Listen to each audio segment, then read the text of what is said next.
ছেলেটার দোকান অথবা ছেলেটা ঢাকা কাজ করে, চাকরি করে, রিডাই করুক, তে বাইটাইয়া তার কাছে কিন্তু টাকা আছে 60,000-এর বেশি, কিন্তু বাইটাইয়া মাতে না, তার বাপের হাতে টাকা 10,000 দিয়া দেন, আপনি কোরবানি দেন, গোসো না খাওন আপনার নামে দেন, আপনি মুরব্বী মানুষ, আপনি মরিয়া গেলে আর পাইবেন কই কোরবানি। অথচ সে কিন্তু কি সামর্থ্যবান, কথা বুঝেন নাই আমার, তার কাছে টাকা আছে না, এই 10,000 টাকা ছাড়া তার দ্বারা টাকা নাই, তাইলে এই ছেলের উপরে তো কোরবানি ওয়াজিব।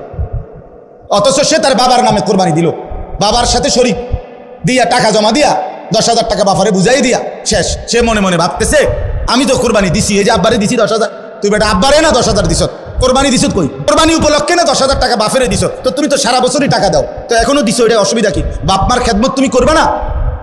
বাপমারে তুমি দিবা না? বলেন কি পরিমাণ ছেলে যাদের কাছে টাকা আছে অথচ তারা কোরবানি দেয় না। বাইটাইয়ে নতুন জামা পিন্দা ঈদগাহে মুসল্লা লইয়া নামাজ পড়তে যায়, কিনতে যাও বেউকুফ, তুই হুতাতে না থাকবি, তুই গোস্ত আনলে গোস্ত খাইবি। আরে বেটা তোর বেটা ঈদগাহ যাইতে কইছে কে বেটা, এত সকাল কোন তুরছু কিত্তা, তুমি গোস্ত রান্ধা হইলে না উঠবা, তোমার তো উড়াইবেই তোমার আম্মা। এই জন্য এটা শরীয়তের বিধান। অনেক ছেলে আছে বালেগের উপরে কোরবানি ওয়াজিব। অনেক ছেলে আছে ঢাকা, চিটাগাং শহরে, বন্দরে চাকরি করে, ব্যবসা করে, তাদের কাছে টাকা আছে, হেতে মনে করে আমি ফুলাই ন। তুমি অবিবাহিত মনে করো, অবিবাহিত হইলেও কোরবানি যার উপরে ওয়াজিব হয় তাকে কোরবানি দিতে হবে না? না বউ থাকা সত্য, কথা কয় না, হয়তো তো এটা বুঝেই না, হয়তো মায়ের বার্তাই দেয় না এটারে, হয়তো এটা কিছুই মনে যায় না। তাহলে এখানে বিবাহিত অবিবাহিত না, তো বালেগ হলেই শরীয়ত সম্মত টাকা, শরীয়ত নির্ধারিত যার কাছে আছে তাকে কোরবানি দিতে হবে। অসংখ্য মহিলাদের উপরে কোরবানি ওয়াজিব হয়, অসংখ্য ছেলের উপরে।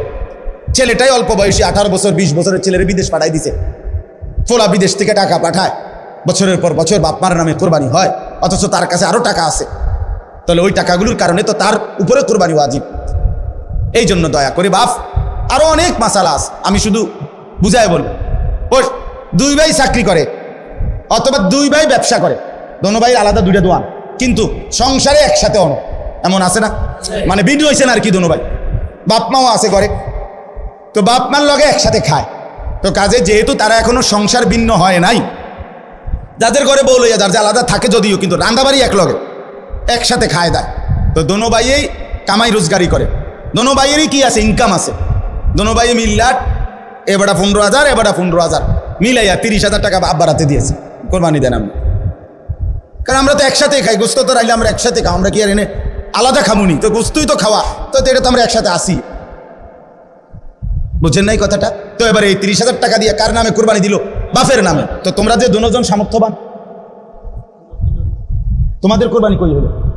আমি আর আপনি কোনো দিন শেষ হবে না, কবরে যেতে হবে, হাসরে যেতে হবে, মিজানের সামনে দাঁড়াইতে হবে, ফুলসেরাত পার হইতে হবে, কাজে ক্যাসেট থাকবে না, ফিতা থাকবে না, মোবাইল থাকবে না, আমি থাইকা যাব, আমাকে হিসাব দিতেই হবে, আমাকে হিসাব দিতেই হবে। এই জন্য বন্ধুরা মনে রাখতে হবে, সমবয়সী বন্ধু, তোমার এই আড্ডার সঙ্গী কবরের সঙ্গী না, আখেরাতের সঙ্গী।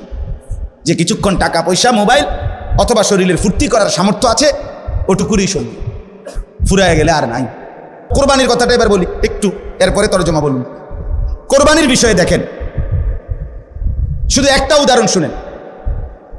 কোন মুসলমান কোরবানির 3 দিন অর্থাৎ 10ই জিলহজ কোরবানি হয়, যেদিন আমরা কোরবানি করি এটারই কয় 10ই জিলহজ, তো কোরবানির দিন এবং তার পরের 2 দিন, হুজুরের মোবাইলটা সাউন্ড এ করে দেন, তো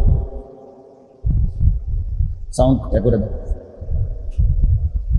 তো 10, 11, 12 জিলহজ মাসের এই 3 দিন, মানে কোরবানির দিন আমরা যেটারে বলি তারপরের 2 দিন সহ, এই 3 দিনের ভিতরে যদি কারো কাছে 52.5 বড়ি রূপার সমপরিমাণ টাকা মূল্য থাকে, তাহলে তার উপরে কোরবানি ওয়াজিব। 52.5 বড়ি রূপার দাম সর্বোচ্চ যদি 1000 টাকা করে হয় বড়ি, রূপার বড়ি কম, স্বর্ণের বড়ি বেশি। রূপার বড়ি 1000, 1200, 1300, কখনো কখনো 2700 টাকাও হয়।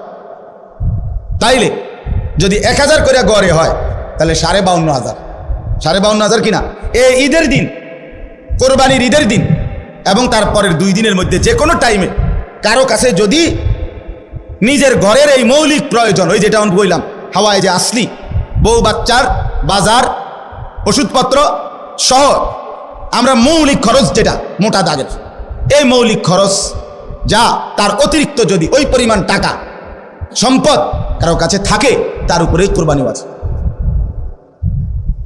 আল্লাহ রাসূল সাল্লাল্লাহু আলাইহি ওয়াসাল্লাম বলেন, যার উপরে কুরবানি ওয়াজিব হলো অথচ কুরবানি সে করলো না, রাসূলুল্লাহ সাল্লাল্লাহু আলাইহি ওয়াসাল্লাম স্পষ্ট বলছেন, ফালা ইয়াকরাবান্না মুসাল্লানা, সে যেন ঈদগাহে না আসে, সে যেন আমাদের নামাজে না আসে। এই অপদার্থ তুই ঈদের নামাজ পড়তে আসবি না, রাসূলুল্লাহ সাল্লাল্লাহু আলাইহি ওয়াসাল্লাম স্পষ্ট নিষেধ করছে, নাফরমান তুই আসবি না, তুই উত্তালা, তুই ঘরে থাক।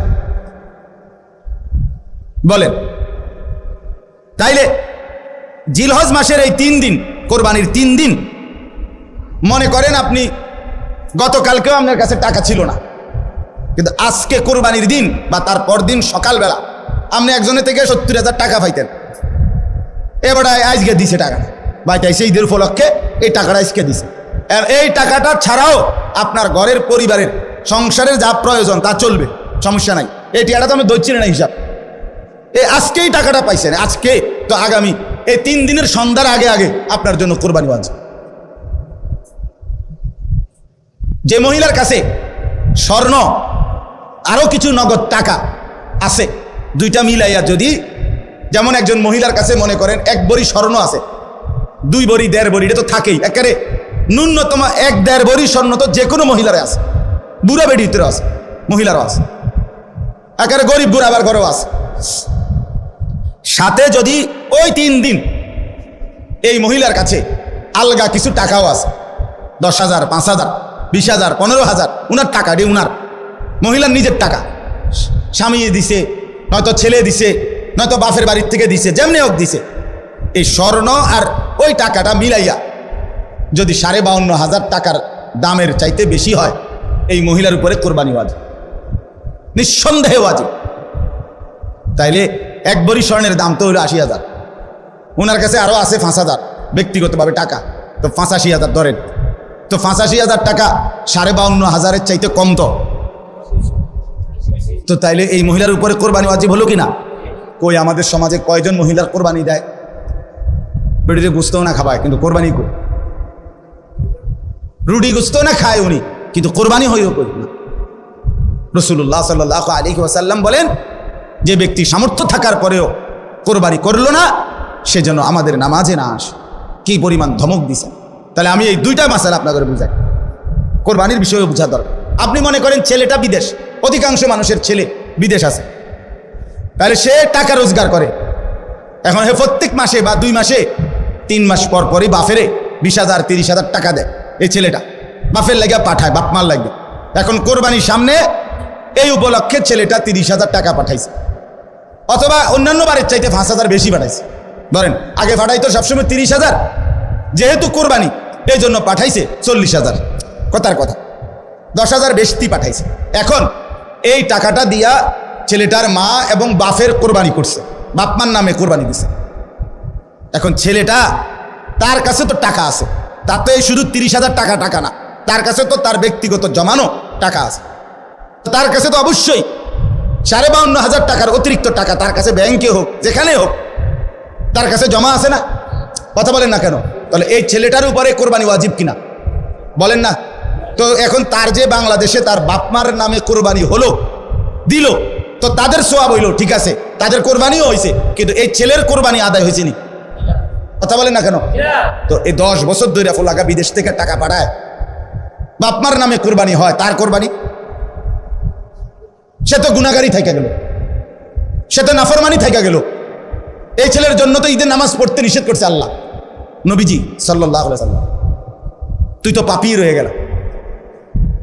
তাইলে বলেন কি পরিমাণ মুসলমান, এই চিন্তা হিসাব করলে কত পরিমাণ প্রবাসী অসংখ্য এমন আছে যারা বাপমার নামে কোরবানি দেয় কিন্তু তার কোরবানি দেয় না। তো বলে বাপমার নামে কোরবানি দিত না? অবশ্যই দিব। বাপের যদি একটা লুঙ্গি লাগে, তার লাগে কি ফুতের লুঙ্গি কিনতো না? কথা কন না কেন? বাপের যদি একটা জামা লাগে, তো এর লেগে কি বাপের জামা আমি দিছি দেখা আমি আর খালি গায়ে আটমু নাকি? তো তাহলে এটা কথা হইলো কোনো? বাপের নামে কোরবানি দিলাম দেখা, মার নামে কোরবানি দিলাম দেখা আমি কোরবানি দেব না, এটা কোন কথা? ছেলেটার দোকান অথবা ছেলেটা ঢাকা কাজ করে, চাকরি করে, যেটাই করুক, এ বাইতাইয়া তার কাছে কিন্তু টাকা আছে 60,000-এর বেশি, কিন্তু বাইতাইয়া মাতে না, তার বাপের হাতে টাকা 10,000 দিয়া দেন, আপনি কোরবানি দেন, বুঝতো না খাওন আপনার নামে দেন, আপনি মুরব্বী মানুষ, আপনি মরে গেলে আর পাইবেন কোরবানি। অথচ সে কিন্তু কি সামর্থ্যবান, কথা বুঝেন নাই আমার, তার কাছে টাকা আছে না, এই 10,000 টাকা ছাড়া তার দ্বারা আর টাকা নাই, তাহলে এই ছেলের উপরে তো কোরবানি ওয়াজিব। অথচ সে তার বাবার নামে কোরবানি দিল, বাবার সাথে শরীক দিয়া টাকা জমা দিয়া 10,000 টাকা বাবারে বুঝাই দিয়া শেষ। সে মনে মনে ভাবতেছে আমি তো কোরবানি দিছি, এই যে আব্বারে দিছি 10,000, তুই বেটা আব্বারে না 10,000 দিস, কোরবানি দিস কই? কোরবানি উপলক্ষে না 10,000 টাকা বাফেরে দিছ, তো তুমি তো সারা বছরই টাকা দাও, তো এখনো দিছো, এটা অসুবিধা কি? বাপমার খেদমত তুমি করবা না? বাপমারে তুমি দিবা না? বলেন কি পরিমাণ ছেলে যাদের কাছে টাকা আছে অথচ তারা কোরবানি দেয় না। বাইতাইয়ে নতুন জামা ফিন্দা ঈদগাহে মুসল্লা লইয়া নামাজ পড়তে যায়, কিনতে যাও বেউকুফ, তুই হুতাতে না থাকবি, তুই গোস্ত আনলে গোস্ত খাবি। আরে বেটা তোর বেটা ঈদগাহ যাইতে কইছে কে বেটা? এত সকাল ঘুমে তুটছু কিতা তুমি? গোস্ত রান্ধা হইলে না উঠবা, তোমার তো উড়াইবে তোমার আম্মা। এই জন্য এটা শরীয়তের বিধান। অনেক ছেলে আছে বালেগের উপরে কোরবানি ওয়াজিব। অনেক ছেলে আছে ঢাকা, চিটাগাং শহরে, বন্দরে চাকরি করে, ব্যবসা করে, তাদের কাছে টাকা আছে, হেতে মনে করে আমি ফুলাই ন। তুমি অবিবাহিত মনে করো, অবিবাহিত হইলেও কোরবানি যার উপরে ওয়াজিব হয় তাকে কোরবানি দিতে হবে না? না বউ থাকা শর্ত, কথা কয় না, হয়তো তো এটা বুঝেই না, হয়তো মায়ের বার্তাই দেন এটারে, হয়তো এটা কিছুই মনে দেন। তাহলে এখানে বিবাহিত অবিবাহিত না, তো বালেগ হলেই শরীয়ত সম্মত টাকা, শরীয়ত নির্ধারিত যার কাছে আছে তাকে কোরবানি দিতে হবে। তাহলে অসংখ্য মহিলাদের উপরে কোরবানি ওয়াজিব হয়, অসংখ্য ছেলের উপরে। ছেলেটাই অল্প বয়সী 18 বছর 20 বছরের ছেলের বিদেশ পাঠাই দিছে, ফোলা বিদেশ থেকে টাকা পাঠায় বছরের পর বছর।